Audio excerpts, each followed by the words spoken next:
যার কলব ঠিক, শরীরের কিছু ঠিক না থাকলেও সব ঠিক। আর যার কলব ঠিক নাই, শরীর যতই ভালো হোক না, তার কিছুই ঠিক নাই। আবু লাহাবের চেহারা সুন্দর ছিল না কালো ছিল?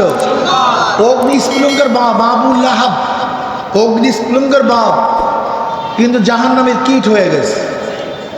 আবু জাহাল আবুল হাকাম বুদ্ধিমানের বাপ, জাহান্নামের খাম্বা হয়ে গেছে। ফেরাউন গোটা দুনিয়ার বহুত বড় ক্ষমতাসীন, জাহান্নামের পোকা হয়ে গেছে।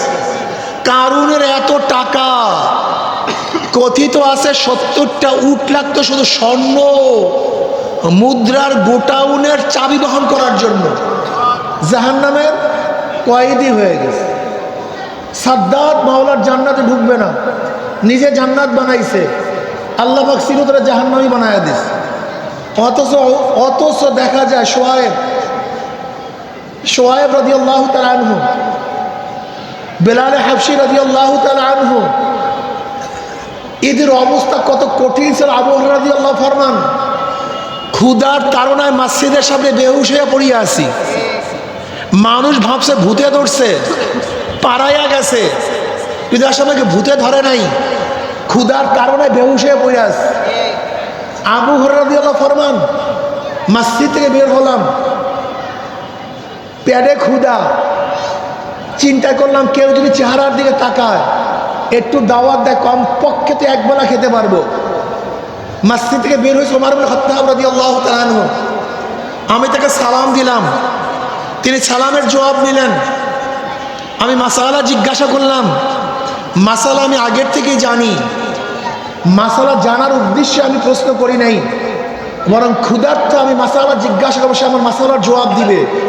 কথোপকথনের মধ্যে হয়তো আমার চেহারার দিকে তাকে অনুভব করবে যে আমি ক্ষুধার্ত, আমাকে দাওয়াত দিবে, এই আশায় মাসালা জিজ্ঞাসা করছিলাম।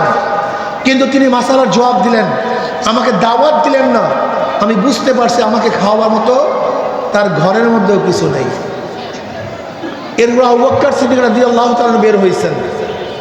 আমি তাকে একই উদ্দেশ্যে সালাম করলাম, মাসালা জিজ্ঞাসা করলাম, তিনিও সালামের জবাব দিলেন, মাসালার উত্তর দিলেন, আমাকে দাওয়াত দিলেন না। আমি ভাবছি তার ঘরের মধ্যে আমাকে খাওয়াবার কিছু নেই। এরপর নবী আলাইহিস সালাতু ওয়াস সালাম বের হলেন, আমি তাকে সালাম দিলাম। সালাম দেওয়ার সাথে সাথে নবী আলাইহিস সালাতু ওয়াস সালাম বললেন, এই ঘরের মধ্যে কিছু আছে? নবী আলাইহিস সালাতু হুজরা এবং মসজিদে নববীর মধ্যে একটা পর্দা ছিল। এই পাশে নবীর ঘর, এই পাশে মসজিদে নববী। আহলে সুফফা তার পাশে থাকতো। বলতে ঘরের মধ্যে কিছু আছে? ঘরের থেকে জবাব আসে, এক পেয়ালা দুধ। কয় পেয়ালা দুধ? এক পেয়ালা দুধ। নবী আলাইহিস সালাতু ওয়াস সালাম, আবু হুরায়রা, আহলে সুফফা সবাইকে দাওয়াত দাও। আবু হুরায়রা রাদিয়াল্লাহু চিন্তা করলেন, আহলে সুফফার প্রায় 70-এর উপরে জনসংখ্যা, 70-এর উপরে সেখানে নাফার আছে, আর সবাইকে দাওয়াত দিতে বলছে। আর নবী আলাইহিস সালাতু ওয়াস সালাম আমাকেই বলবেন, আবু হুরায়রা বন্টন করো। তা আমি বন্টন করতে গেলে এক পেয়ালা দুধ তো আগেই খালি হয়ে যাবে, আমার ভুখার অবস্থাটা কি? আমি তো যেই ক্ষুধার্ত সেই ক্ষুধার্তই থাকবো। কিন্তু নবীর হুকুম অমান্য করার শক্তি কাউর নেই। আমি সবাইকে দাওয়াত দিলাম। আহলে সুফফা সবাই খুশি। আহলে সুফফার অবস্থাটা কি জানেন? খুবই কঠিন। আহলে সুফফাদের অবস্থা এরকম ছিল, কারোর পরিপূর্ণ জামা ছিল না, কাপড় ছিল না। আহলে সুফফার কোনো সদস্যদের পরিপূর্ণ কাপড় ছিল না। যদি নিচের দিক থাকতো, উপরের দিক খালি হয়ে যেত, আর উপরের দিক থাকলে নিচের দিক খালি হয়ে যেত। এগুলো আহলে সুফফাদের অবস্থা। সবসময় নবী আলাইহিস সালাতু দরবারে থাকতেন, চাতক পাখির ন্যায় নবীর দিকে তাকায়া থাকতেন। আমার নবী কি বলতেন সাথে সাথে মুখস্থ করতেন, কি করতেন সাথে সাথে আমল করা শুরু করতেন।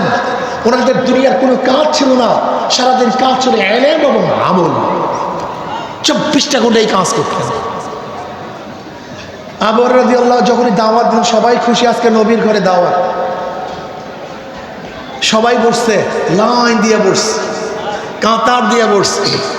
নবী আলাইহিস সালাতু ওয়াস সালাম দুধের পেয়ালা নিয়ে আসছেন।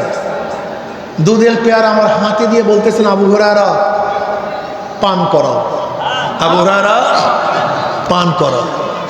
আমি দুধের পেয়ালা নিয়ে একজন সাহাবীর কাছে গেলাম।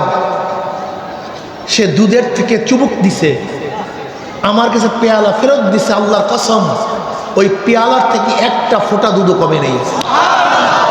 আমি দ্বিতীয় ব্যক্তির কাছে নিয়ে গেছি, সেও দুধের থেকে পরিপূর্ণ পান করছে, পেয়ালা আমার কাছে ফেরত দিছে, কিন্তু পেয়ালার থেকে এক ফোঁটা দুধও।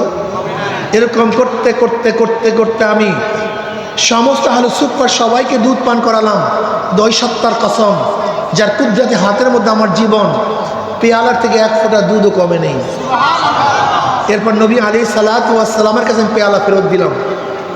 নবী আলাইহিস সালাতু ওয়াস সালাম আমার হাতে পেয়ালা দিছেন, বলে আবু হুরায়রা পান করো, ক্ষুধার্ত, পেটে কিছু নেই, এক চুমুকি পেট পূর্ণ করে ফেলছি। আমি পেয়ালা ফেরত দিলাম। নবী আলাইহিস সালাতু ওয়াস সালাম আমার পেয়ালা আমার হাতে দিয়ে বলেন আবু হুরায়রা পান করো। আমি বললাম ইয়া নবী আল্লাহ, জায়গা তো নেই। না, আবারও পান করো। আমি আবারও পান করলাম। আমি পেয়ালা ফেরত দিলাম। নবী আলাইহিস সালাতু ওয়াস সালাম আমার হাতে পেয়ালা ফেরত দিয়ে বলেন আবারও পান করো। আমি বললাম ইয়া নবী আল্লাহ, জায়গা তো নেই। কারণ আবারও পান করো। আমি আবারও পান করলাম। বুখারীর মধ্যে রওয়ায়াত আছে, আবু হুরায়রা বলেন আমার পেট উঁচু হয়ে গেছে। আল্লাহর কসম, সেই দুধের পেয়ালার থেকে এক ফোঁটা দুধও কমে নাই। এরপর নবী আলাইহিস সালাতু ওয়াস সালামের কাছে আমি দুধ ফেরত দিলাম, তিনি সেখান থেকে পান করলেন। আমি কি বলতে চাই? আমি বলতে চাই, যাদের খানা ছিল না, যাদের বস্ত্র ছিল না, তারা কত দামি হয়ে গেছে। আর যাদের হাজারো ডিজাইনের বস্ত্র ছিল, তাদের নামও কেউ নেয় না। যাদের দস্তারখানে হাজার ডিজাইনের খানা ছিল, তাদের কথা কেউ মনেও করে না। আর যারা ভুকা ছিল, তাদের দ্বারা গোটা দুনিয়ার মধ্যে ইলমে দ্বীন ছড়িয়ে পড়ছে।